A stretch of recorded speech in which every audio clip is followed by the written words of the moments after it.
আল্লামা সাঈদী রহমাতুল্লাহ আলাইহির জন্য একটু তাকবীর হবে। লিল্লাহি তাকবীর, লিল্লাহি তাকবীর। আল কোরআনের আরব, লিল্লাহি তাকবীর। আমরা আল্লামা সাঈদী সাহেবকে কারা কারা ভালোবাসে এমনি তো দাঁড়িয়ে হাত তুলে দেখাই তো। আল্লাহ আমাদেরকে আল্লামা সাঈদী এবং আমাদেরকে একসাথে জান্নাত দিয়ে বলেন আমিন। আমরা আল্লামা সাঈদী সাহেবকে নিয়ে আজকে একটু একসাথে গজল গাইবো। আল্লামা সাঈদীকে আমরা ভালোবাসি এই জন্য মানা হাব্বা লিল্লাহ ওয়া আবগাদা লিল্লাহ ওয়া আতা লিল্লাহ ওয়া মানা লিল্লাহ ফাকাদ ইসতাকমালাল ঈমান। কারণ আল্লামা সাঈদীর কোরআনের কথা শুনে এই দেশে অসংখ্য মানুষ নামাজি হয়েছে, কোরআন বলা হয়েছে, দাড়ি রেখেছে, টুপি পরেছে। এই দেশের মানুষগুলো অসভ্য মানুষ থেকে সভ্য হয়েছে, ঠিক না বে ঠিক? এই জন্য আমরা আল্লামা সাঈদী সাহেবকে আল্লাহর কোরআনের জন্য ভালোবাসি, ঠিক না বে ঠিক? এই জন্য আল্লামা সাঈদীর জন্য আমরা পাগল, কোন জালেমের জন্য আমরা পাগল না। আল্লামা সাঈদী তুমি মরণি, শহীদ হয়েছ তুমি এটাই জানি, শহীদ হয়েছ তুমি এটাই জানি। কারাগারে কাটালে 13টি বছর, বাতিল কেঁপেছে তোমায় দেখে থরথর। আর জোরে বলতে হবে, ঠিক না ঠিক? কারাগারে কাটালে 13টি বছর, বাতিল কেঁপেছে তোমায় দেখে থরথর। তুমি যে ছিলে মোদের নয়নমণি, শহীদ হয়েছ তুমি এটাই জানি, শহীদ হয়েছ তুমি এটাই জানি। আল্লামা সাঈদী তুমি মরণি, শহীদ হয়েছ তুমি এটাই জানি, শহীদ হয়েছ তুমি। দেখা তো হবে না আর এই জীবনে, দেখা হবে জান্নাতে ফুল বাগানে। দেখা তো হবে না আর এই জীবনে, দেখা হবে জান্নাতে ফুল বাগানে। এই আশা কবুল করো আল্লাহ তুমি, পড়ে না আমিন। এই আশা কবুল করো আল্লাহ তুমি, শহীদ হয়েছ তুমি এটাই জানি। আল্লামা সাঈদী তুমি মরণি, শহীদ হয়েছ তুমি এটাই জানি, শহীদ হয়েছ তুমি এটাই জানি। আয় আল্লাহ রাব্বুল আলামিন আল্লামা সাঈদীর কবরকে তুমি জান্নাতের উচ্চ মাকাম বানায় দাও, জোরে বলেন আমিন। আর আল্লামা সাঈদী 13 বছর কারাগারে কাটায়া এরপরে জীবন দিয়ে দিন আমাদেরকে শিক্ষা দিয়ে গেলেন। 13 বছর নয়, যুগের পর যুগ কারাগারে কাটায়া দিবা, জীবন দিয়ে দিবা, তবু ঈমান দেওয়া যাবে। বেলাল রাদিয়াল্লাহু আনহু বললেন, এখন কি করব? আবু বকর বলে, তুমি আসতে বলবা, তাহলে তোমারে উমাইয়া এত মারবে না, কারণ সে আল্লাহর নাম সহ্য করতে পারে না।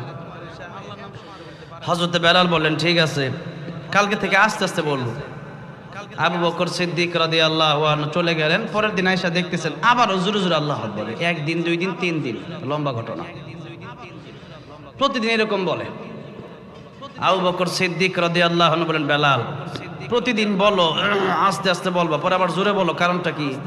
হযরত বেলাল রাদিয়াল্লাহু আনহু বললেন, ভাই আবু বকর, আমি প্রথমে আস্তে আস্তে বলি, উমাইয়া আমারে যত বেশি মারে তত আমার আল্লাহর কথা বেশি মনে পড়ে। আমি আস্তে আস্তে বলি, কিন্তু উমাইয়া যত মারে আমার ঈমানের পাওয়ার তত বাড়ে। আলেমদেরকে যত বেশি কষ্ট দেওয়া হয় তার ঈমান তত বেশি বাড়ে। আব্দুল্লাহ ইবনে হুযাফা রাদিয়াল্লাহু আনহু, নবীজির সাহাবী, রোম সম্রাট তারে বন্দী করছে, তারে বলছে তুমি খ্রিস্টান হয়ে যাও। উনি ছিলেন আমির, সাহাবা কেরামদের আমির। চিন্তা করলো, আমির যদি খ্রিস্টান হয়ে যায় তাহলে অনেক সাহাবীও খ্রিস্টান হয়ে যেতে পারে। বলো তুমি খ্রিস্টান হয়ে যাও, আমার এই যে রাজ্য, অর্ধেক রাজ্য তোমাকে দেব, আমার মেয়ে, আমার বড় সুন্দরী আমার মেয়েটারে বিয়ে দেব। তখন আব্দুল্লাহ ইবনে হুযাফা রাদিয়াল্লাহু আনহু বললেন, ও রোমের কুকুর, কি বললেন? রোমের কুকুর বললেন, ওটা মানুষ দেখতে হলেও যার ভিতরে ঈমান নাই সে কুত্তার চেয়ে খারাপ। এদেশে 800 কোটি মানুষ আছে, 600 কোটি মানুষ যাদের ঈমান নাই। কুকুরের দাম আছে, এদের দাম নাই। আমেরিকার প্রেসিডেন্ট ডোনাল্ড ট্রাম্প, ওইটা আমেরিকার প্রেসিডেন্ট হতে পারে কিন্তু হচ্ছে কুত্তাওয়ালা। নরেন্দ্র মোদী ভারতের প্রেসিডেন্ট হতে পারে, হচ্ছে কুত্তাওয়ালা। অং সান সু চি বার্মার প্রেসিডেন্ট ছিল কিন্তু হচ্ছে শুকুর ভালো। এই দেশের যে স্বৈরাচার হাসিনা ছিল হচ্ছে কুত্তাইওয়ালা। কেন ভালো? যাদের ভিতরে কোরআন নাই, যাদের ভিতরে ঈমান নাই, একবার মসজিদেও যায় মন্দিরেও যায়, এরা ঈমানদার যদি না হয়, কোরআন যদি ভিতরে না থাকে, ইসলামের বিরুদ্ধে যারা যায়, এরা কুকুরের চেয়ে নিকৃষ্ট। এতবার আমি কথাটা বলছি, এটা কি আমি আমার নিজের থেকে বললাম না আল্লাহ বলছেন? কার কথা? কার কথা?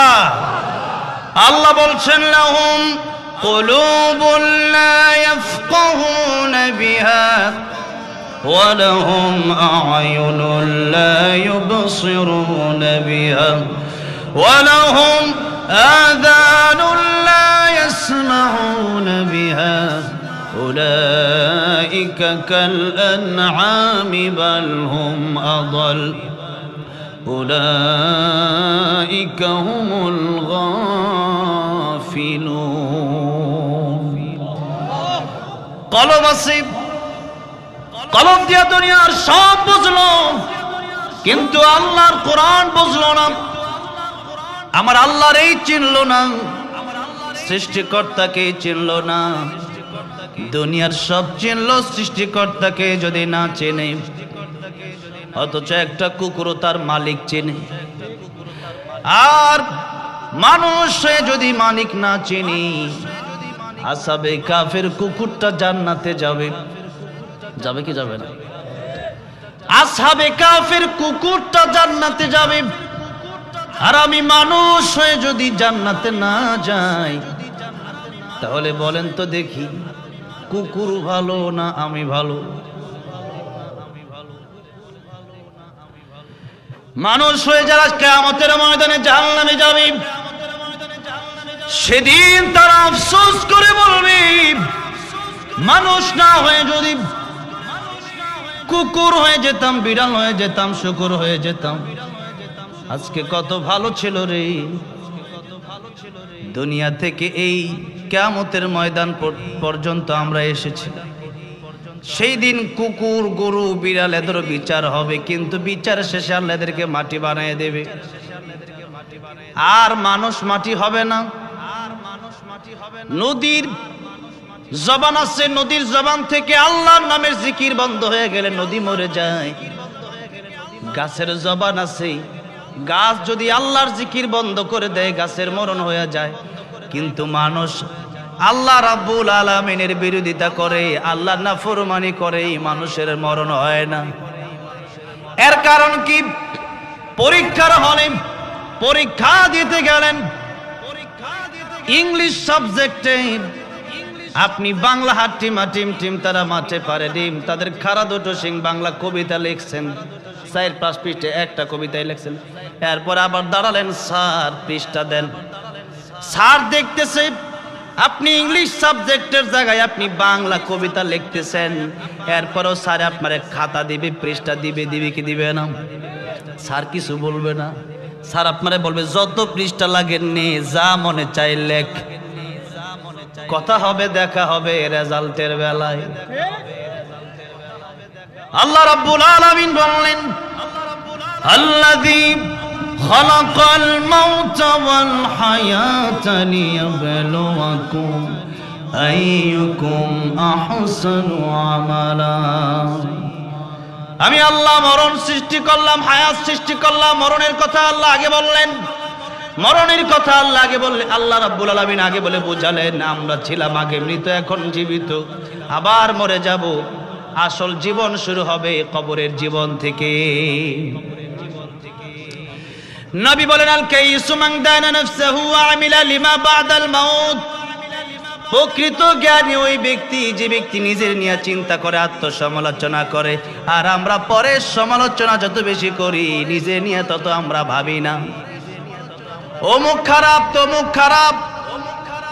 মানুষের বিরুদ্ধে যারা গীবত করেন, আল্লাহ রাব্বুল আলামিন বললেন ওয়ালা ইয়াগতাব বা'দুকুম বা'দা, তোমরা একজন আরেকজনের বিরুদ্ধে গীবত করবা না। যদি করো, আইয়ুহিব্বু আহাদুকুম আন ইয়াকুলা লাহমা আখিহি মাইতান ফাকারিহতুমুহ, তোমরা কেমন কেউ আছে এমনটা কি কেউ তোমরা পছন্দ করো যে তোমরা তোমাদের মৃত ভাইয়ের কাঁচা গোশত খাবে? এটা কি কেউ পছন্দ করে? মানুষের বিরুদ্ধে গীবত করলে দুইটা ক্ষতি। ইমাম সুফিয়ান সাউরি রাহমাতুল্লাহ আলাইহি বলেন, ও খাদেম শোনো, আমার বিরুদ্ধে একজন গীবত করে, তারে তুমি কিছু হাদিয়া দিয়ে আসো, এই যে নাও টাকা পয়সা। খাদেম বলেন, হুজুর আপনার বিরুদ্ধে গীবত করে, তারে আপনি টাকা দিলেন কেন? সুফিয়ান সাউরি রাহমাতুল্লাহ আলাইহি বললেন, সে আমার যত বড় উপকার করে, আমার মা বাবাও এত বড় উপকার আমার করে না। খাদেম বললেন, হুজুর এত বড় উপকার করে মানেটা কি? সুফিয়ান সাউরি রাহমাতুল্লাহ আলাইহি বলেন, কত বড় উপকার করে শোনো। কিয়ামতের ময়দানে আল্লাহ রাব্বুল আলামিন বলছেন, ইয়াউমা ইয়াফিরুল মারউ মিন আখিহি ওয়া উম্মিহি ওয়া আবিহি ওয়া সাহিবাতিহি ওয়া বানিহি। মা কাজে আসবে না, বাবা কাজে আসবে না, ভাই কাজে আসবে না, বোন কাজে আসবে না, স্বামী স্ত্রী একজন আরেকজনকে ছাড়া ঘুমাতে পারে না। কিয়ামতের ময়দানে একজন আরেকজনের জন্য কাজে আসবে না। কিন্তু কেউ যদি একজন আরেকজনের বিরুদ্ধে গীবত করে, কিয়ামতের ময়দানে বলবেন, আল্লাহ তুমি তার বিরুদ্ধে গীবত করেছো, তোমার নেক আমলগুলা তারে দিয়া দাও, আর তার গুনাহগুলা নিয়ে তুমি জাহান্নামে চলে যাও। নাউযুবিল্লাহ। এই গীবত আমাদের বন্ধ করতে হবে। নিজের নিয়ে চিন্তা করেন, আরে আমার কবরে আমি যাব, আমার কবরে আপনি যাবেন না, আপনার কবরে আমি যাব না। সুতরাং আল্লাহ রাব্বুল আলামিন বলেন, কু আনফুসাকুম ওয়া আহলিকুম নার, নিজে আগে বাঁচো, এরপরে মানুষেরটা চিন্তা করো, এরপরে তোমার পরিবারকেও বাঁচাও। নিজে যদি ভালো না হন, তাহলে আরেকজনকে বললে তারা শুনবে কেমনে? এই জন্য নিজে আগে ভালো হন, এরপরে মানুষের চিন্তা করেন। আমার আপনার দোষের অভাব নাই। আপনি যার বিরুদ্ধে গীবত বলতেছেন, আপনি নিজের দিকে তাকায় দেখবেন, এর চাইতে কড়া কড়া দোষের দোষী নিজেই আপনি। এরপরে কেমনে আরেকজনের বিরুদ্ধে গীবত করেন? তার কবরে তো আপনি যাবেন না, তার রিজিক তো আপনি খাবেন না, তাকে নিয়ে আপনি এত চিন্তা করার সময় পান কেমনে সম্ভব? ডক্টর ইউনূস সাহেব যদি আজকে কোরআনের বিরুদ্ধে কথা বলে, আমরাও ডক্টর ইউনূস সাহেবকে মানব?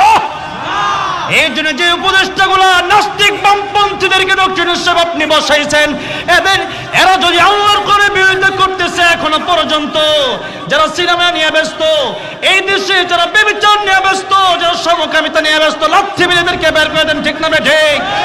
কারণ এই দেশের 18 কোটি মুসলমান কোন নাস্তিক বেঈমান সমকামী লোককে বাংলাদেশের উপদেষ্টা হিসাবে মানতে রাজি না, ঠিক না ঠিক? এই জন্য আল্লাহর কোরআনের আইন যদি ভালো না লাগে, স্বৈরাচার গেল দিল্লিতে, বাংলাদেশে এখনো যদি এরকম হয় যে আমরাও আসছি, আমরাও কোরআনের আইন বন্ধ করে দেব, যেখানে মনে চায় সেখানে দাও, ইসকনের দালালেরা, তোমাদেরও যদি মনে চায় কোরআনের বিরোধিতা করার, এটা গুজরাট নয়, এটা দিল্লি নয়, এটা মুম্বাই নয়, এটা ইন্ডিয়া নয়, বাংলাদেশে মুসলমানদের সামনে বসে বসে আল্লাহর কোরআনের বিরুদ্ধে আইন করবা, জিব্বা টেনে ছেঁড়া হবে, ঠিক না বেঠে? আল্লাহর কোরআনের বিরুদ্ধে যারাই কথা বলবে, এদেশে হিন্দু থাকবে কোনো বাধা নাই, এদেশে খ্রিস্টান থাকবে কোনো বাধা নাই, এদেশের ভিতরে বৌদ্ধ থাকবে কোনো বাধা নাই, কিন্তু সন্ত্রাস জঙ্গিদেরকে বাংলার জমিনে কোরআনের বিরোধিতাকারীদেরকে কোনো ঠাঁই দেওয়া হবে না। হাসিনার সাথে দিল্লি গিয়ে তোমরা পারে জমাও, ঠিক না বেঠে?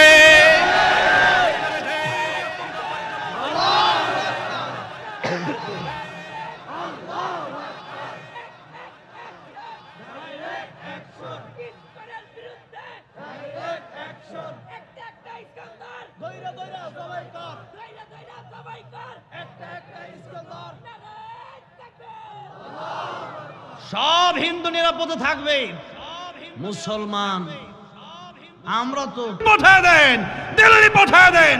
আল্লাহর কোরআনের পক্ষে কথা না বলতে পারলেও বিরোধিতা করা যাবে না। তোমাদের মন্দিরে গিয়া তোমাদের বিরুদ্ধে তো আমরা বলি নাই, তোমাদের গীতার বিরুদ্ধে আমরা বলি নাই, তোমরা কোরআনের বিরুদ্ধে কেন বলবো?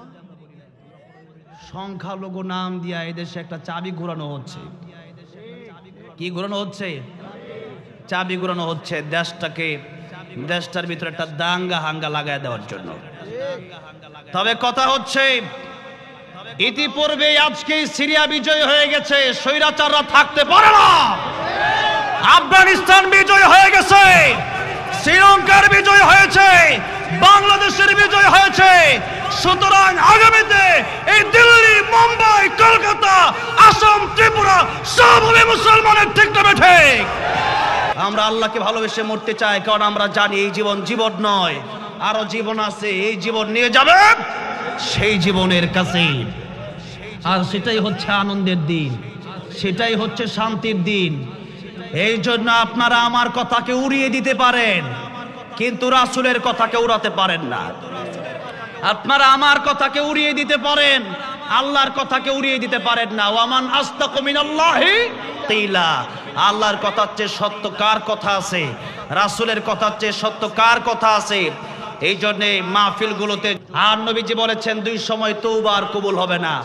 একটা হলো যখন মৃত্যুর গড়গড়া শুরু হয়ে যাবে, আরেকটা হলো যখন পশ্চিম দিক থেকে সূর্য উঠবে। এই জন্য এখন তওবা করে ভালো হয়ে যান, সময় খুব কাছে, কিয়ামত খুবই কাছে। এই জন্য তওবা যদি এখন না করতে পারেন, আর যদি কোনোদিন পশ্চিম দিক থেকে সূর্য উঠে যায়, সেদিন থেকে আর তওবা কবুল হবে না। এই জন্য এখনই তওবা করবেন, আজকেই তওবা করবেন। রাজি আছেন না? নাই? কারণ আগামীতে বাঁচবো কিনা আমরা জানি না। জানি আমরা আগামীতে থাকবো কি থাকবো না সেটা আমরা জানি। আগামীকাল আমরা থাকবো কি থাকবো না সেটা আমরা জানি না। আব্দুল্লাহ ইবনে হুযাফা বললেন, ও রোমের কুকুর, তোর মেয়েরও দরকার নাই, তোর জমিরও দরকার নাই, আমার কিচ্ছু দরকার নাই। আমি চাই আমার আল্লাহকে, কারণ মাল্লাহুল মাওলা ফালাহুল কুল। যে আল্লাহকে পেয়ে গেল সে সব পেয়ে গেল। আল্লাহু আকবার। এই জন্য আমরা দুনিয়া চাই না, আল্লাহকে চাই।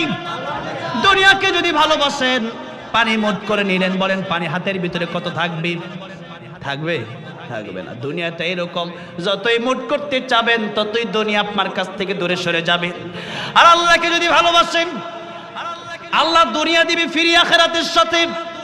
এই জন্য আল্লাহ রাব্বুল আলামিন বললেন, ওয়াল্লাযীনা আমানু আশাদ্দু হুব্বান লিল্লাহ। ঈমানদার যারা হবে তাদের অন্তরে সবচাইতে বেশি ভালোবাসা থাকবে কার জন্য?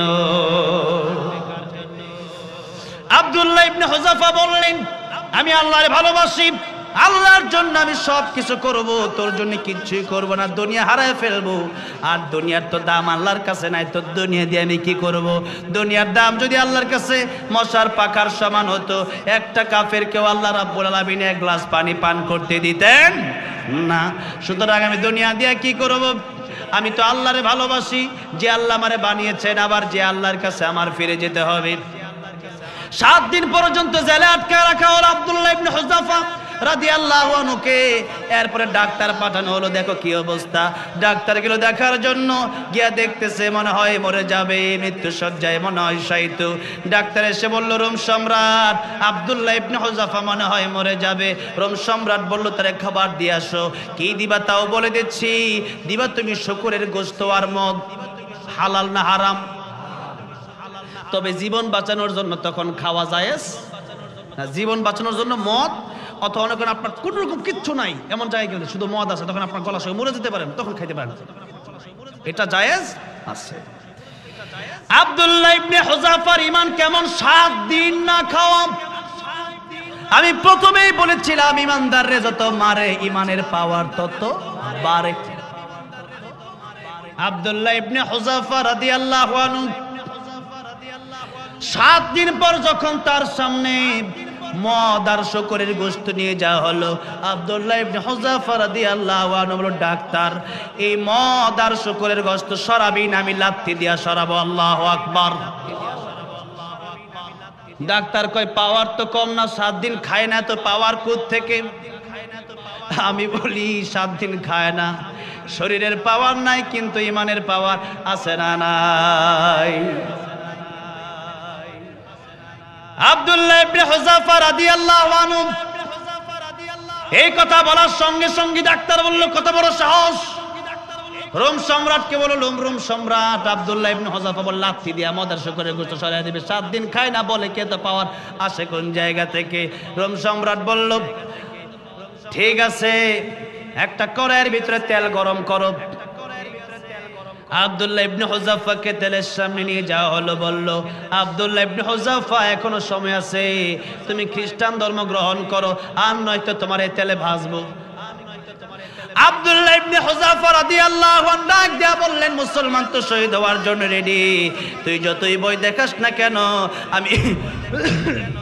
আমি তেলের ভিতরে মরতে পারি, আমি শহীদ হয়ে যেতে পারি, কিন্তু খ্রিস্টান ধর্ম আমি গ্রহণ করব না।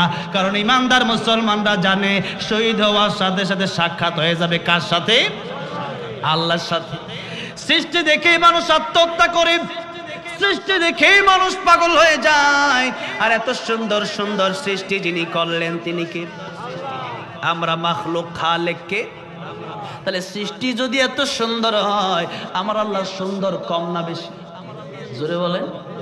দুনিয়া সুন্দর, মানুষ সুন্দর, আসমান সুন্দর, জমিন সুন্দর, সুন্দরে সুন্দরে পাল্লা, জানি না কত সুন্দর তুমি আল্লাহ, জানি না কত সুন্দর তুমি আল্লাহ। বলেন না, জানি না কত সুন্দর তুমি আল্লাহ, জানি না কত সুন্দর।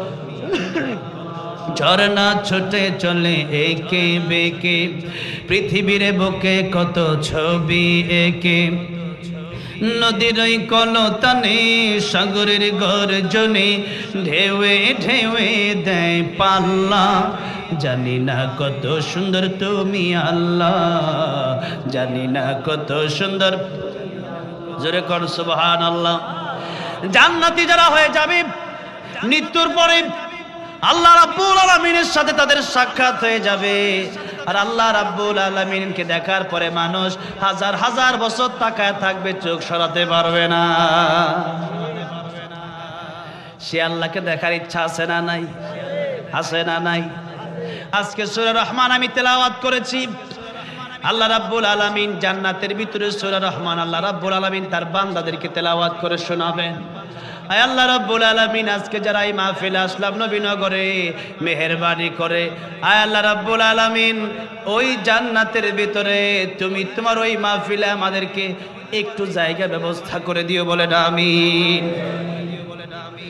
সূরা রহমান আল্লাহ রাব্বুল আলামিন বললেন, আর রহমানু আল্লামাল কুরআন খালাকাল ইনসান। আপনাদের কষ্ট হয়ে যাচ্ছে? 10 থেকে 15 মিনিট কথা বলবো, রাজি আছেন না নাই? আলহামদুলিল্লাহ, আল্লাহ কবুল করেন। এই শীতের ভিতরে যারা বসে আছেন, রাত যত গভীর হয় মানুষের দরজা বন্ধ হয়ে যায়, আর একজনের দরজা খুলে যায়, তিনি কে? আল্লাহ রাব্বুল আলামিন আরশে আজিম থেকে প্রথম আকাশে চলে আসেন আর ডাকতে থাকেন, আলা মিন মুস্তাগফিরিন ফাগফির লাহু, আলা মিন মুস্তারজিকিন ফারজুকহু, আলা মিন মুবতালান ফাউআফিয়াহু, আলা কাযা হাত্তা ইয়াতলুআল ফজর। বান্দা গভীর রাত হয়ে গেছে, মানুষগুলা ঘুমায় গেছে, এই সময় আমি আল্লাহ তোরে ডাকতেছি, কি দরকার আমার কাছে? চাইতে দেরি, দিতে দেরি হবে না। আল্লাহু আকবার।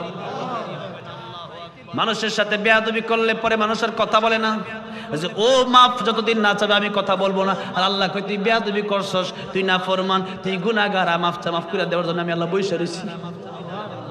কি আল্লাহ পাইছি, এরপরও বান্দা ঘুমায়। আল্লাহু আকবার বলেন। আল্লাহ রাব্বুল আলামিন বলেন, আর রহমান দয়াময় তিনি। আমার আল্লাহর চেয়ে দয়া মায়া আর কারো আছে? দুনিয়ার যত দয়া মায়া আছে আল্লাহ বলেন আমার 100 ভাগ দয়া মায়া থেকে 1 ভাগ দিলাম তাম পৃথিবীর সব মানুষকে ভাগকে। দুনিয়ার বাঘের ভিতরেও 1 ভাগ, দুনিয়ার বাঘের ভিতরেও 1 ভাগ। বাঘ ওই যে চিড়িয়াখানার যে বাঘ, বাঘ ছোট বয়াকার বা বড় ঘ বাঘ, দুনিয়ার বাঘের ভিতরে 1 ভাগ। উল্টা শব্দ চেঞ্জ হবে। দুনিয়ার বাঘের ভিতরেও 1 ভাগ, মুরগের ভিতরে মুরগির ভিতরে 1 ভাগ। যার কারণে মুরগি নিজে বৃষ্টিতে ভিজে তার বাচ্চাগুলারে বৃষ্টিতে ভিজতে দেয়। মা বাড়িতে বাবা আপেল কমলা আনছে, তার 5 জন সন্তানের 5টা দিয়া দেয়, মা খায়। এত মায়া, এত ভালোবাসা, এত দয়া তাম পৃথিবীর সব মানুষ, সব পশু, সব মাখলুকাতকে মিলাই আল্লাহ দিছে 1 ভাগ। আল্লাহর কাছে আছে 99 ভাগ। সুবহানাল্লাহ। আল্লাহ রাব্বুল আলামিন বলেন এত দয়া মায়া আমার। এবার শুনেন আল্লাহ রাব্বুল আলামিন সূরা রহমানের ভিতরে একটু পরে পরেই বলেছেন, যারা পারেন আমার সাথে ঠোঁট মিলিয়ে পড়েন, ফাবিআইয়ি আলাই রাব্বিকুমা তুকাযযিবান। তোমরা আমার কোন কোন নিয়ামতকে অস্বীকার করবে? পারবো? এখন যদি মরে যায়, এখানে পৃথিবীর এমন কোন বাপের বেটার ক্ষমতা আছে যে আমারে আমার রুহুটা দিয়ে আমার বাঁচা রাখতে পারে? কোন নেতার ক্ষমতা আছে? কোন পীরের ক্ষমতা আছে আমার বাঁচায় রাখতে? সেই মুহূর্তে যে কথা বলতেছি, আমরা মরে গেলে আমরা লোকটা মরে গেল, কিন্তু না, আমরা বেঁচে আছি। কথা বলা দরকার ছিল যে আমরা কেমনে বেঁচে আছি, কেমনে কথা বলি, কেমনে চলি, এটাই আশ্চর্য। তার মানে আমাদের ভিতরে আল্লাহর কুদরত চলছে। কি চলছে? আল্লাহর কুদরত। ওই দিন একজন আলেম কথা বলতে বলতে তার জবান বন্ধ হয়ে গেছে, আর কথা বলতে পারছিল না। হ্যাঁ, রফিউদ্দিন নুরি ভাই। তো আমি যে কথা বলছি আমার জবান বন্ধ হতে পারে কি পারে না? মিরপুর শহীদ বুদ্ধিজীবীতে একদিন আলোচনা করার জন্য গেলাম। তো মাগরিবের পর আমার বয়ান, আসরের পর চিন্তা করলাম তো বুদ্ধিজীবী, তো তাদের কবর জিয়ারত করে আসি। তো জিয়ারত করতে করতে এক সময় দেখলাম একটা কবর লেখা ফিরোজ শাহ। মনে পড়ে গেল, গান গাচ্ছিল স্টেজে, 1 মিনিটের নাই ভরসা, সাঙ্গ হবে রং তামাশা, দম ফুরাইলে বন্ধু চক্ষু বুঝিলে। গান গাইতে গাইতে স্টেজেই মরণ হয়ে গেল। তো এই স্টেজে অনেকের মরণ হয়ে গেছে, এখানে আলোচনা শুনতে শুনতে অনেকের মরণ হয়ে গেছে। এখান থেকে বাড়ি ফিরে যেতে পারবেন কিনা তার কোনো গ্যারান্টি আছে? জোরে বলেন, গ্যারান্টি কোনো আছে? এই জন্য সব নিয়ামত তোমার আল্লাহর দেয়া।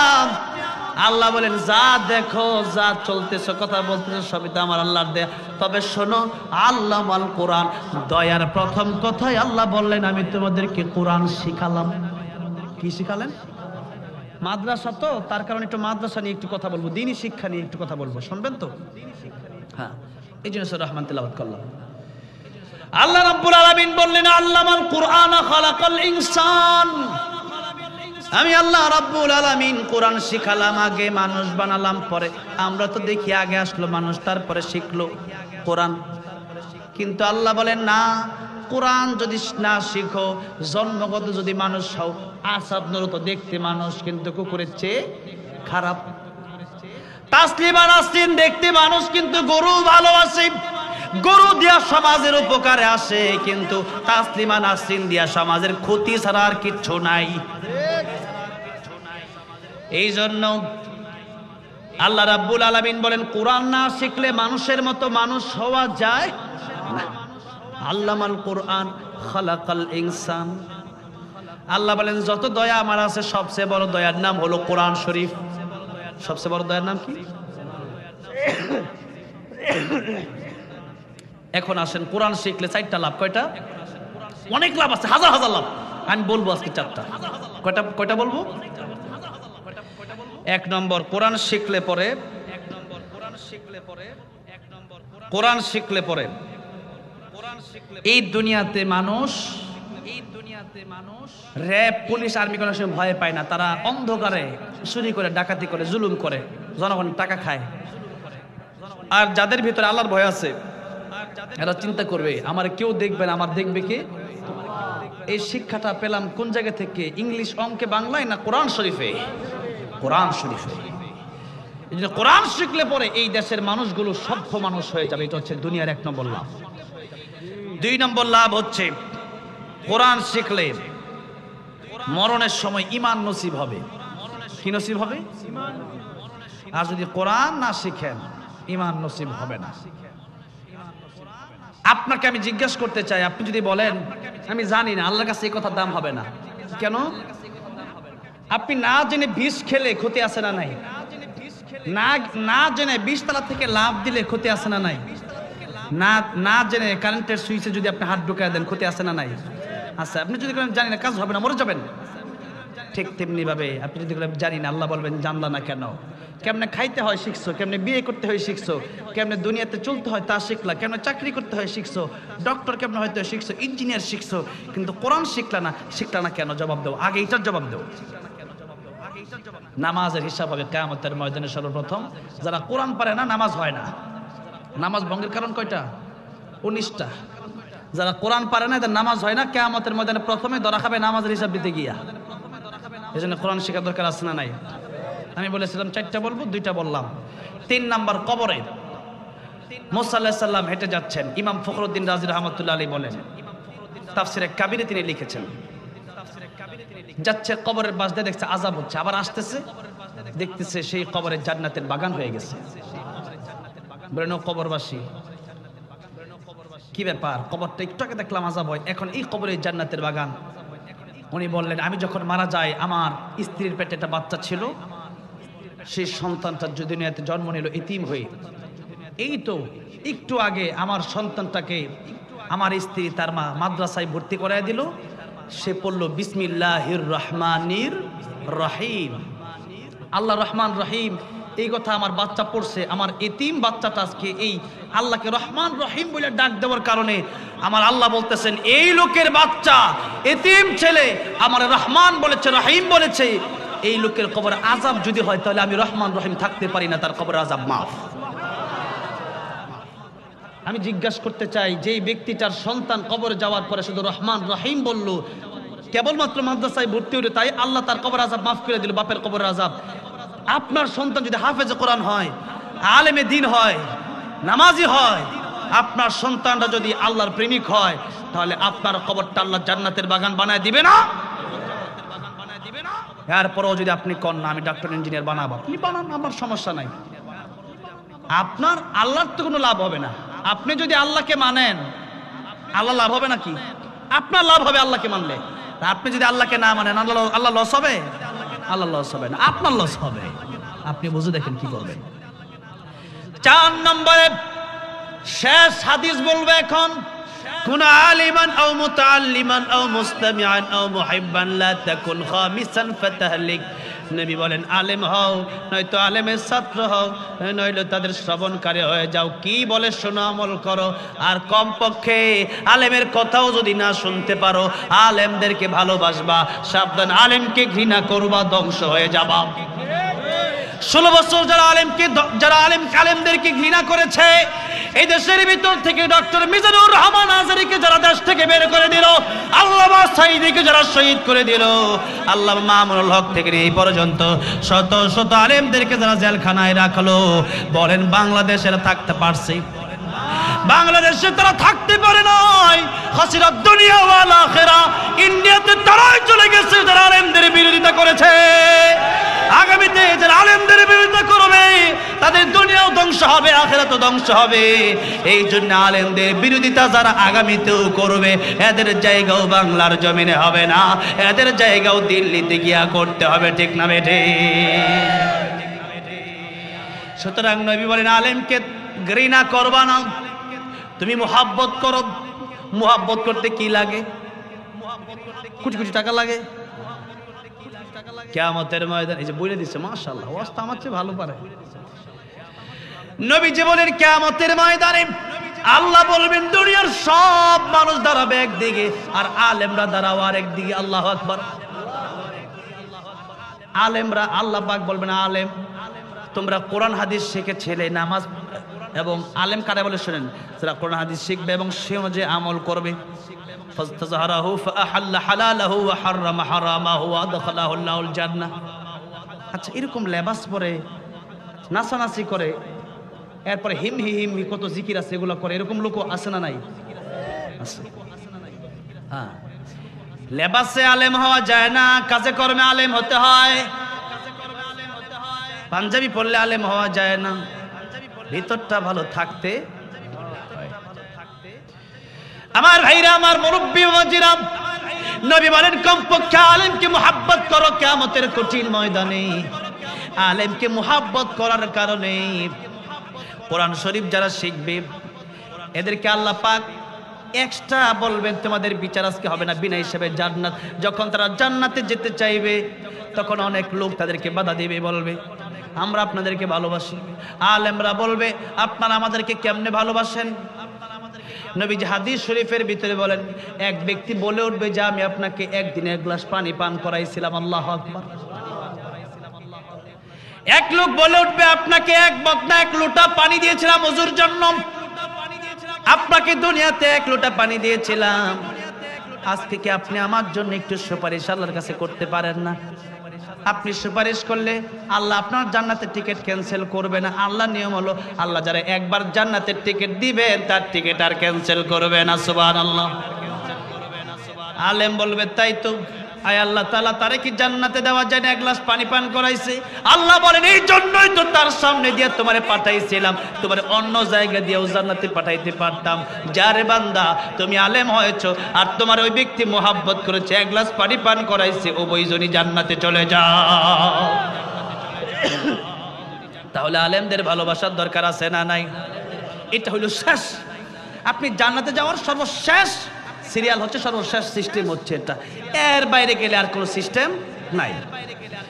এই জন্য আজকের এই মাহফিল, সাভার, নবীনগর, দারুন নাজাত, বাইতুল কোরআন মাদ্রাসা, অনেক ব্যবসায়ীরা আছেন। এক গ্লাস পানি পান করাইতে কত টাকা লাগছে? মনে করেন 1 টাকাও লাগে না, বাসাতে পানি কলেতে চাপ দিয়ে পান করাই দিল, কত সহজ। টাকা যাদের নাই তারা অন্তর দিয়ে ভালোবাসেন। তবে একটা কথা আছে, আপনি যদি বলেন আপনি আমার অন্তর দিয়ে ভালোবাসেন, আমি যদি বলি ভাই 500 টাকা দাও, আপনি টাকা আছে লাখ লাখ বলেন, টাকা দেওয়া যাইব না। আমি বলবো তুই আমার ভালোবাসস না। কারণ যে ব্যক্তি যারে ভালোবাসে সেই ব্যক্তি যা চায় তারা তাই দেয়। একটা পাত্রী পছন্দ হয়ে গেছে, পাত্রী কই তোমার বিয়ে করবো না, বিয়ে করলে 1 কোটি টাকা দেড় মহল লাগবে। যুবককে আমার পছন্দ হয়েছে, জীবন বাজি রাইখা রক্ত পানি করে ওরই বিয়ে করবো, ঠিক না বে ঠিক? কেন? পাত্রী আমার পছন্দ হয়ে গেছে। হয় না এরকম? অসংখ্য ঘটনা আছে। ঘটক সাহেব কই 1 কোটি, যুবকের সারা জীবনে মিল্লা হইলো 1 কোটি, যা কামাই করবো তার লাগাই কামাই করবো, তার আমার বড় ভালো লাগছে, তার ভালোবাসি। তো ভালোবাসলে পরে জীবনটাই তো দিয়ে দেয়, ঠিক না বে ঠিক? এখন আল্লাহকে ভালোবাসলে বি আমওয়ালিহিম ওয়া আনফুসিহিম ফি সাবিলিল্লাহ, আমারে ভালোবাসলে, আমার রাসূলকে ভালোবাসলে, মাল দেও, জান দেও, টাকা পয়সাও দেও, জীবনও দেও। কারণ আপনি যদি টাকা পয়সাও না দিতে পারেন, টাকা পয়সা যদি 500 টাকা আপনার পকেট থেকে না বের হয়, জীবন দিবেন? আরে যে ব্যক্তি 500 টাকাই দিতে পারেন ও জীবন দিবে নাকি? ডাকাত ধরছে, কই জীবন দিবি না টাকা দিবি, কই সব লয়ে যা, জীবনটা শুধু দে, ঠিক না বে ঠিক? জীবন দেওয়ার মালিক তো আল্লাহ, কিন্তু এখন ডাকাতাকে শেষ করে দেব, কই সব লইয়া যা। মোবাইল আছে 2টা, ঘড়ি আছে 1টা, কুটস, পাঞ্জাবি খুলে সব লইয়া যা, আমারে খালি কোন রকম নিচেরটা পইরা আমরা যাইতে দে ভাই, ঠিক না ঠিক? কেন? জীবনের বড় দাম। এখন আপনি যদি টাকাই না দেন, আপনার জীবন আপনি দিবেন কেমনে? আপনি এই ভালোবাসাটা মুখের ভালোবাসা, অন্তরের ভালোবাসা, কিন্তু আল্লাহ মুখেরটা নেন না, অন্তরেরটা নেন। ইন্না আকরামাকুম ইনদাল্লাহি আতকাকুম, নবী বলেন আত্তাকওয়া হাহুনা, আত্তাকওয়া হাহুনা, আত্তাকওয়া হাহুনা। অন্তর যদি ভালো হয়, ইল্লা মান আতাল্লাহ বিকলবিন সালিম, অন্তর যদি ভালো হয়, এই সুন্দর মন, সুন্দর অন্তরটাই আল্লাহর দরবারে কামিয়াব হয়ে যাবে। সুবহানাল্লাহ। এই জন্য আজকের এই মাহফিল, দারুন নাজাত বাইতুল কোরআন মাদ্রাসার এই মাহফিলে, এই মাদ্রাসায় যারা পড়ে, খায়রুকুম মান তাআল্লামাল কুরআন ওয়া আল্লামা, তারা শ্রেষ্ঠ মানুষ। আর তাদেরকে ভালোবাসলে সর্বশেষ অবস্থায় জান্নাতে যাওয়ার সুযোগ আছে। এই জন্য আজকের এই মাহফিলে আমি যদি 30টা লোক চাই, 30 জন লোক চাই, 1000 টাকা করে মাদ্রাসার জন্য দিবেন। আল্লাহকে ভালোবেসে একজন একজন করে, এক এক পারাকে মহাব্বত করে, কোরআন শরীফকে মহাব্বত করে, নবীকে ভালোবেসে, আল্লাহর কোরআনকে ভালোবেসে, পরকালে আলেমের সাথে জান্নাতে যাওয়ার আশায় প্রথমে কে দিবেন 1000 টাকা, এরকম মাত্র 30 জন লোক আমি চাই। নার মাটি রে সকল সুখ বুঝি তোর কপালে, ও মদিনা রে তোর বুকে আমার নবী, যার লাগে পাগল সবই, যার তরে হইল সৃষ্টি ত্রিভুবন। কাঁদি আমি সারাক্ষণে, কখন যাব সেখানে, সহে না আর পরাণে, ও মদিনার মাটি রে সকল সুখ বুঝি তোর কপালে, ও মদিনা রে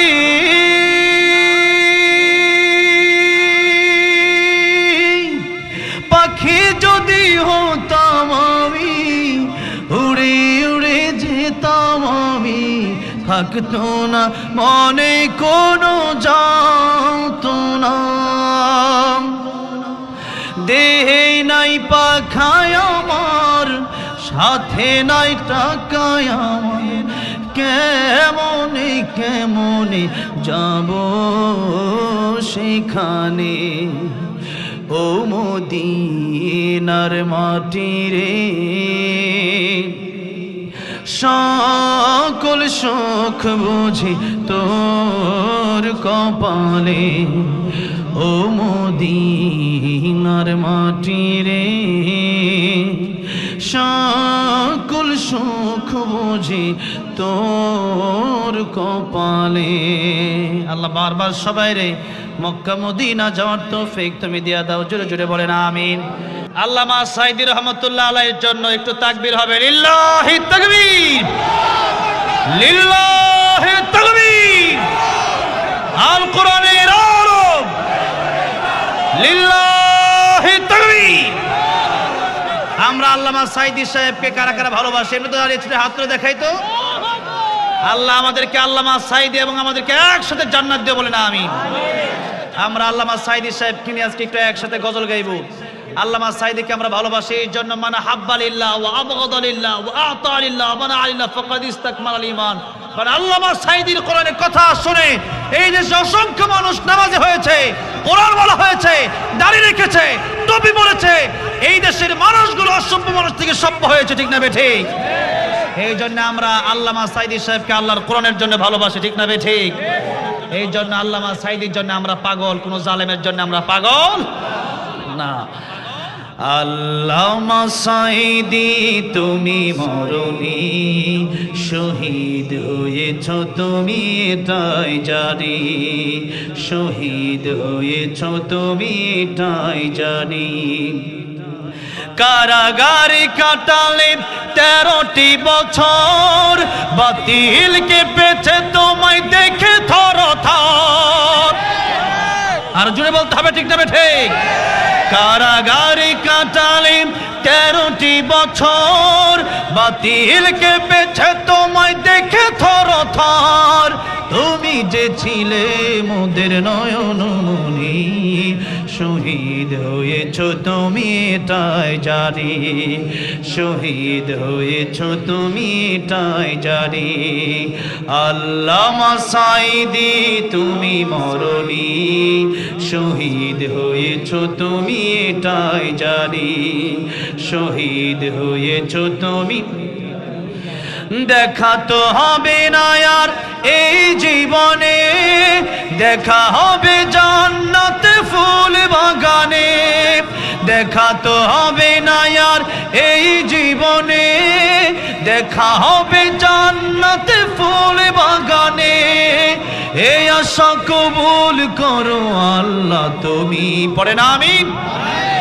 এই আশা কবুল করো আল্লাহ তুমি, শহীদ হয়েছ তুমি এটাই জানি। আল্লামা সাঈদী তুমি মরনি, শহীদ হয়েছ তুমি এটাই জানি, শহীদ হয়েছ তুমি এটাই জানি। আয় আল্লাহ রাব্বুল আলামিন আল্লামা সাঈদীর কবরকে তুমি জান্নাতের উচ্চ মাকাম বানায় দাও, জোরে বলেন আমিন। আর আল্লামা সাঈদী 13 বছর কারাগারে কাটায়া এরপরে জীবন দিয়ে দিন আমাদেরকে শিক্ষা দিয়ে গেলেন। 13 বছর নয়, যুগের পর যুগ কারাগারে কাটায়া দিবা, জীবন দিয়ে দিবা, তবু ঈমান দেওয়া যাবে নার মাটি রে। সকল সুখ বুঝি তোর কপনে, ও মদিনা রে তোর বুকে আমার নবী, যার লাগে পাগল সবই, যার তরে হইল সৃষ্টি ত্রিভুবন। কাঁদি আমি সারাক্ষণে, কখন যাব সেখানে, সহে না আর পরাণে। ও মদিনার মাটি রে সকল সুখ বুঝি তোর কপালে, ও মদিনা রে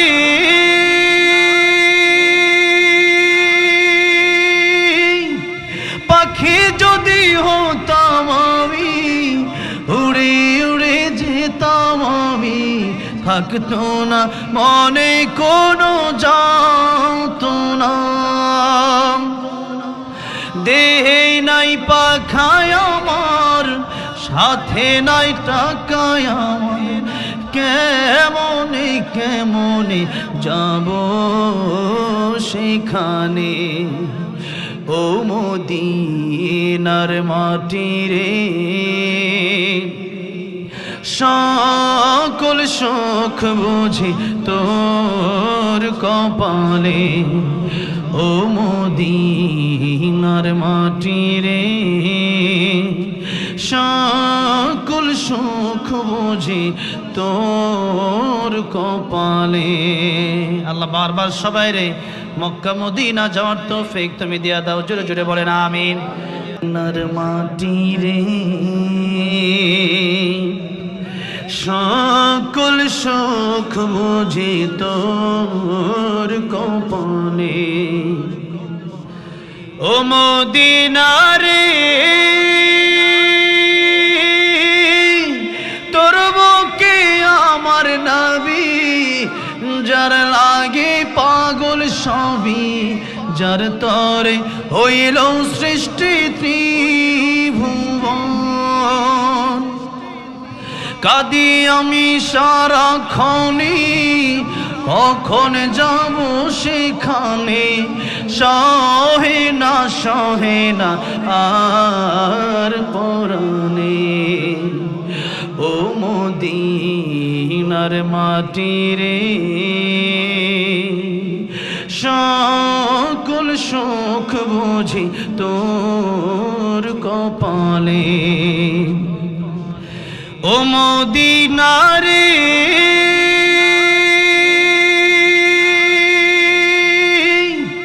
পাখি যদি হতাম আমি, উড়ে উড়ে যেতাম আমি, থাকতো না মনে কোনো যাতনা।